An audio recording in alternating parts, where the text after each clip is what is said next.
तबादला, ट्रांसफर, अदला बदली, स्थानांतरण, आप चाहे जो कह लें, लेकिन असल बात यह होती है कि इसका असल मकसद ये होता है प्रशासनिक व्यवस्था को चुस्त दुरुस्त करना, ताकि जनहित के कामों को, जनता के कामों को तेज रफ्तार से अंजाम तक पहुंचाया जा सके और सरकारी योजनाओं को सही तरीके से जमीन पर उतारा जा सके। लेकिन मध्य प्रदेश इस मामले में बेहद अलग है। यहाँ की प्रशासनिक व्यवस्था के सूखे को तबादलों की बौछार भी दूर नहीं कर पाई। प्रदेश में करीब 3 साल बाद ताबड़तोड़ तबादलों के बावजूद ज्यादातर जिलों का प्रशासन प्रभार पर चल रहा है। 10 सूत्र की पड़ताल में पता चला है कि कई विभागों में तो मूल पदों पर ही पोस्टिंग नहीं हो पाई है। तहसीलों से लेकर महिला एवं बाल विकास विभाग, पीडब्ल्यूडी और बिजली विभाग समेत नगर पालिकाएं और नगर परिषद तक का काम प्रभारियों के भरोसे ही चल रहा है और जिसका नतीजा ये निकल रहा है कि एक अधिकारी के पास 2-2, 3-3 प्रभार हैं, जिससे सरकारी दफ्तरों का सिस्टम बुरी तरह बिगड़ गया है और सीधा खामियाजा आम जनता को भुगतना पड़ रहा है। मध्य प्रदेश में कैसी है प्रभार और प्रशासन की कहानी, बता रहे हैं हमारे संवाददाता संजय शर्मा।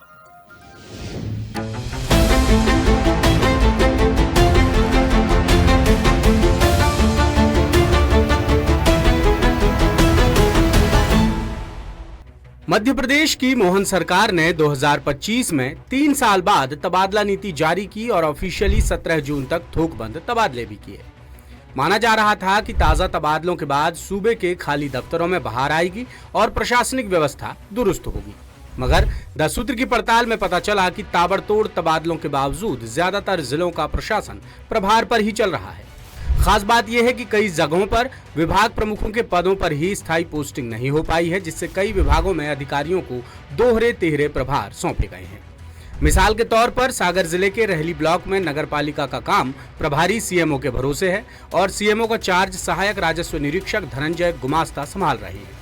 मजे की बात यह है कि धनंजय के पास गढ़ाकोटा नगर पालिका सीएमओ का भी प्रभार है।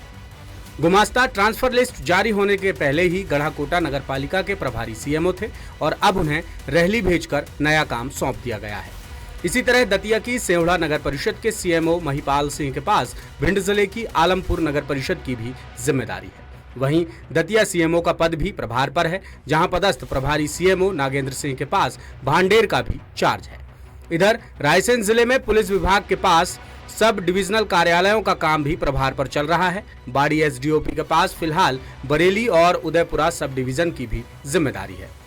अब सवाल ये है कि विभागों में बड़ी संख्या में मूल पदों पर स्थायी अधिकारियों की पोस्टिंग क्यों नहीं हो रही। जब हमने इस सवाल का जवाब खंगालने की कोशिश की तो पता चला कि 9 साल से अटका प्रमोशन का मामला भी बड़ी दिक्कत पैदा कर रहा है। हालांकि मोहन सरकार ने अब प्रमोशन का रास्ता खोल दिया है, लेकिन सालों से विभागीय स्तर पर प्रमोशन और नई भर्तियां न होने से ज्यादातर पदों पर मजबूरन प्रभारियों को बिठाना पड़ रहा है, जिसका सीधा खामियाजा आम लोगों को भुगतना पड़ रहा है, क्योंकि सरकारी योजनाएं तय वक्त पर अंजाम तक नहीं पहुंच पा रही हैं। सरकारी दफ्तरों में मूल पद खाली होने या एक अधिकारी के पास 2-3 जिम्मेदारी होने की वजह से दफ्तरों का सारा सिस्टम गड़बड़ा गया है।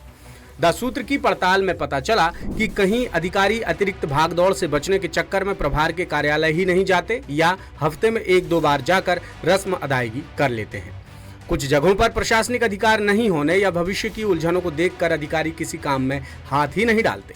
कई जिलों के कलेक्टर कार्यालयों में अपर, संयुक्त और अतिरिक्त कलेक्टर के पद खाली हैं।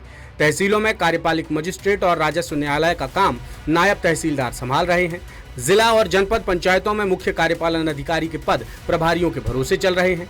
सागर, दतिया, हरदा, सीधी, सिंगरौली, श्योपुर, मऊगंज, डिंडौरी, देवास, छिंदवाड़ा, झाबुआ और उमरिया जैसे दर्जनों जिलों में एडीएम का काम प्रभारी देख रहे हैं और कई जिलों में खनिज निरीक्षक ही खनिज अधिकारी की जिम्मेदारी संभाल रहे हैं, जिससे जनता के छोटे मोटे काम भी महीनों से अटके पड़े हैं। आम लोग दफ्तरों के चक्कर काटते रहते हैं और आखिर में निराश होकर वापस लौट जाते हैं।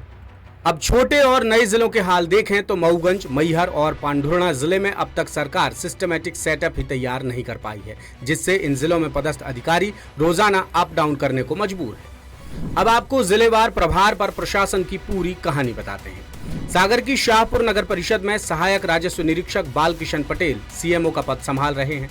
रहली के महिला एवं बाल विकास विभाग कार्यालय में परियोजना अधिकारी का काम सुपरवाइजर ममता खटीक संभाल रही हैं। गढ़ाकोटा में महिला एवं बाल विकास विभाग के ब्लॉक परियोजना अधिकारी का प्रभार सुपरवाइजर जागृति पटेरिया के पास है। रहली सामुदायिक स्वास्थ्य केंद्र में बीओमओ नहीं है, जिससे मेडिकल ऑफिसर बसंत नेमा को अतिरिक्त प्रभार सौंपा गया है। रहली में बिजली विभाग के दफ्तर में डीई के पद पर सब इंजीनियर को प्रभार दिया गया है। ग्वालियर हाउसिंग बोर्ड में उपायुक्त का काम प्रभारी के तौर पर कार्यपालन यंत्री देख रहे हैं। दतिया में तहसीलदार जैसा बड़ा प्रशासनिक पद प्रभारी के भरोसे चल रहा है, जबकि पीताम्बरा पीठ के दर्शन करने देश दुनिया के दर्शनार्थी आते रहते हैं, मगर मूल पद खाली होने की वजह से प्रभारी अधिकारी का काम बढ़ गया है। दतिया में महिला एवं बाल विकास विभाग के अधिकारी का प्रभार अरविंद उपाध्याय के पास है, जबकि उनका मूल पद सीडीपीओ है। उपाध्याय 10 साल से प्रभारी हैं और 2 बार अपना ट्रांसफर भी रुकवा चुके हैं। सेवढ़ा तहसीलदार का प्रभार नायब तहसीलदार रंजीत कुशवाहा के पास है, जबकि वो पहले से ही इंदरगढ़ के प्रभारी तहसीलदार हैं। इसी तरह सागर संभागीय मुख्यालय में तहसील कार्यालय प्रभारी चला रहे हैं। रायसेन महिला एवं बाल विकास विभाग में 7 परियोजना अधिकारियों में से 4 प्रभारी हैं। इधर एक अनोखा मामला बालाघाट से भी सामने आया है, जहां वाजिद मोहिब नाम का शख्स बीते 16 साल से खाद्य सुरक्षा अधिकारी के पद पर जमा हुआ है। कई सरकारें आईं और गईं, मगर वाजिद टस से मस नहीं हुए। इनकी जोड़तोड़ और ऊंची पहुंच का अंदाजा इसी बात से लगाया जा सकता है कि विभाग की अवर सचिव सीमा डेहरिया ने 30 जून को इनका तबादला आदेश जारी कर दिया था, लेकिन जुगाड़ लगाकर वाजिद ने महज 16 दिन में ही आदेश निरस्त करवा लिया। ये चंद उदाहरण हैं जो सरकार की ट्रांसफर पॉलिसी पर गंभीर सवाल खड़े कर रहे हैं।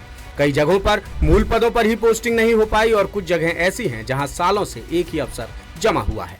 लेटेस्ट, इन्वेस्टिगेटिव और इन डेप्थ खबरें देखने के लिए ज्वाइन कीजिए द सूत्र का व्हाट्सएप चैनल, सब्सक्राइब कीजिए यूट्यूब चैनल, लाइक कीजिए फेसबुक पेज और पढ़ते रहिए वेबसाइट www.daसूत्र.com।